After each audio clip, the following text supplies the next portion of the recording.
জয় বাংলা। ধন্যবাদ। গুপ্ত গুপ্ত গুপ্ত, এই হলো আসল গুপ্ত। যাই হোক, এখন পয়েন্টে আসেন। আপনারা গুপ্ত গুপ্ত নিয়ে পুরোই রাজনীতি করলেন, পুরো এই গুপ্ত কথাটারে নিয়ে যে পুরো মনে করেন সারা বাংলাদেশটার মধ্যে একটা অরাজকতা সৃষ্টি করে ফেলাইলেন।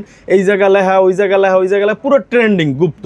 ঠিক আছে, তাইলে জামাত শিবির যদি গুপ্ত হয় তাহলে ইনি কি? ইনি যে এই যে জয় বাংলা বলল, ঠিক আছে, বিএনপির একটা মিছিলে আসা জয় বাংলা, তাহলে ইনি কি? ইনি কি গুপ্ত না? আপনারা এই সমস্ত লোক নিয়ে মিছিল মিটিং করতে আছেন আর জামাত শিবিরের গুপ্ত বলেন। যাই হোক, আপনারা জামাত শিবিরের কোন দিক দিয়ে গুপ্ত বলেন? আমার একটা প্রশ্ন রইল আপনাদের কাছে। জামাত শিবিরে যদি কেউ গুপ্ত বলতে পারে, অধিকার আছে একমাত্র আওয়ামী লীগের। কেন? কারণ আওয়ামী লীগের মধ্যে জামাত শিবির থাইকা তাদের সাথে হয়তো দোষ করছে, সেই জন্য তারা গুপ্ত বলতে পারে। কিন্তু আপনারা যে বিএনপির ভাই ব্রাদার যারা আছেন, তারা কেন তাদেরকে গুপ্ত বলেন? এই গুপ্ত বলার কারণটা কি একটু বলতে পারেন? আপনাদের কি জামাত শিবির কোনো ক্ষতি করছে আপনাদের দলের মধ্যে থাকিয়া?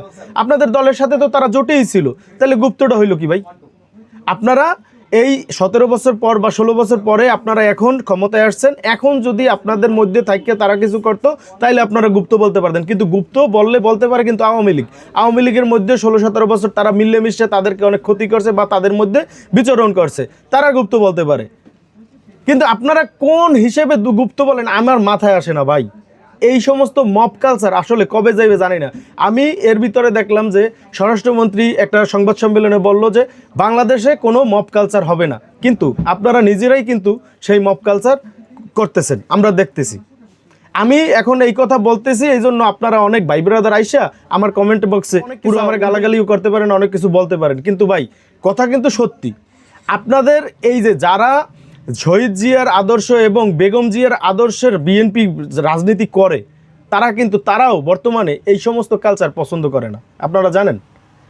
যারা জেনুইনে শহীদ জিয়ার এবং খালেদা জিয়ার যে রাজনীতি করত, তাদেরকে ভালোবাসে এবং তাদের যে আদর্শ অনুসরণ করত, তারাও কিন্তু আপনাদের এই সমস্ত কালচার পছন্দ করে না। আমাদের যারা ভাই ব্রাদার আছে তারাও কিন্তু বিএনপি করে, ঠিক আছে, তাদের কাছে শুনি আমরা, ঠিক আছে, যে এই সমস্ত তাদেরও পছন্দ না। অতএব ভাই, বাংলাদেশে এই সমস্ত রাজনীতি এখন আর কেউ খায় না ভাই, ঠিক আছে। সবাই জানে বর্তমানে কি ঘটে না ঘটে। একটা ইস্যুরে ধামাচাপা দেওয়ার জন্য একটা মব কালচার সৃষ্টি করা, এটা হলো বাংলাদেশের রাজনীতিতে প্রচলিত। কিন্তু এইটা বাঙালি এখন আর খায় না ভাই।